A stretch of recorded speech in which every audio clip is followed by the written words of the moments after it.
देख रहे हैं सत्यहिंदी.com। चलिए एक नजर डालते हैं अब तक की सुर्खियों पर। संसद के बजट सत्र के दूसरे चरण का आज 5वां दिन है और आज भी संसद में हंगामे के पूरे आसार हैं। दरअसल राहुल गांधी के बयान और अडानी विवाद को लेकर केंद्र सरकार और विपक्ष के बीच टकराव जारी है, जिसके चलते कल लगातार चौथे दिन भी सदन की कार्यवाही ठप रही। आपको बता दें कि जहां एक तरफ सत्तारूढ़ भाजपा राहुल गांधी से उनके लंदन में दिए बयान को लेकर माफी मंगवाना चाहती है, तो वहीं दूसरी ओर विपक्ष अडानी मुद्दे को लेकर जेपीसी की मांग पर अड़ा है। इस बीच खबर है कि राहुल गांधी आज लोकसभा में बोल सकते हैं।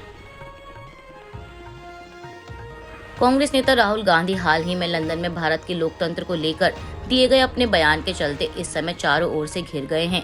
भारतीय जनता पार्टी राहुल गांधी से संसद में माफी मंगवाने की मांग पर अड़ी है। इस बीच खबर है कि बीजेपी ने यह साफ कर दिया है कि अगर राहुल गांधी माफी नहीं मांगते हैं तो उनके खिलाफ सख्त एक्शन लिया जा सकता है।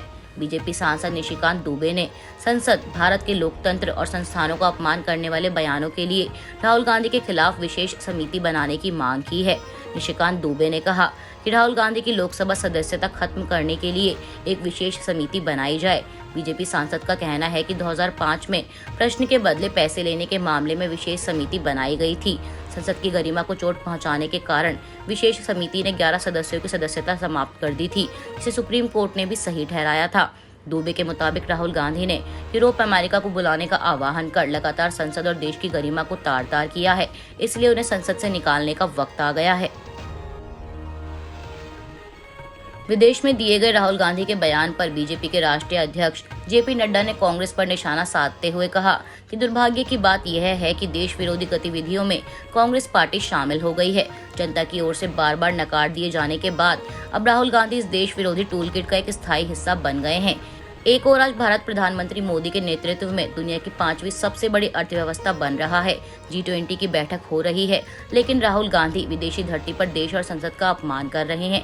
मैं राहुल गांधी से जानना चाहता हूं कि इसके पीछे उनकी मंशा क्या है। बीजेपी चीफ जेपी नड्डा ने प्रेस कॉन्फ्रेंस के दौरान एक बार फिर राहुल गांधी से माफी मांगने की मांग करते हुए कहा कि राहुल गांधी अपने पाप पर देश से माफी मांगे।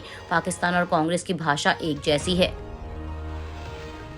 असम के मुख्यमंत्री हेमंत बिस्वा शर्मा आए दिन अपने बयानों के चलते चर्चाओं में बने रहते हैं और अब एक बार फिर वे अपने बयान को लेकर सुर्खियों में आ गए हैं। दरअसल कर्नाटक में एक रैली को संबोधित करते हुए उन्होंने कहा कि मुझे कोई ऐसा शख्स चाहिए जो कि गर्व से कहे कि वो हिंदू है।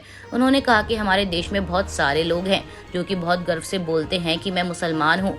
बहुत से लोग गर्व से खुद को ईसाई बोलते हैं। इस बात से मुझे कोई आपत्ति नहीं है, लेकिन हमें ऐसा भी व्यक्ति चाहिए जो गर्व से कह सकता है कि वो हिंदू है। मुख्यमंत्री ने अपने संबोधन में आगे कहा कि यहाँ मैंने लोगों को भारत माता की जय, शिवाजी की जय बोलते सुना है।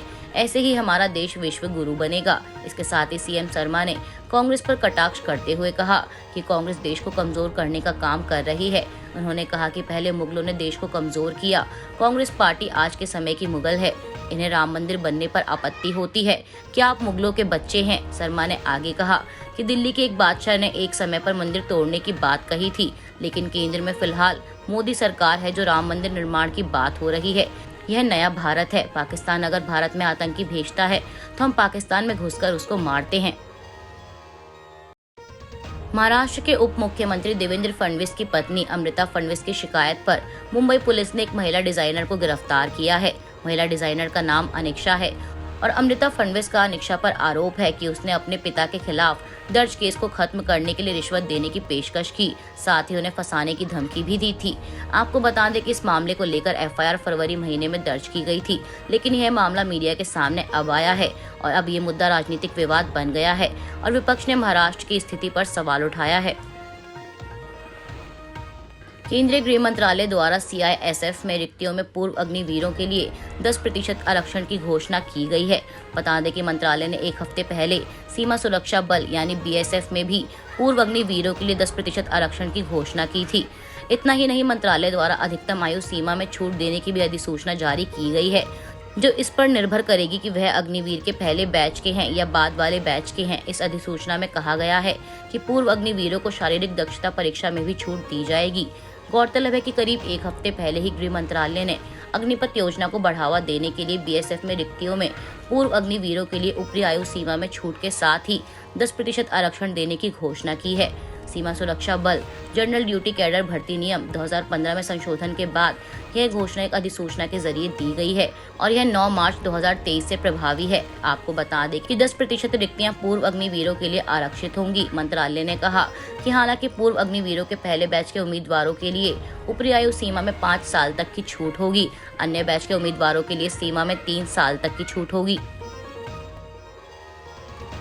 आम आदमी पार्टी नेता और दिल्ली के पूर्व उप मुख्यमंत्री मनीष सिसोदिया की मुश्किलें कम होने का नाम नहीं ले रही।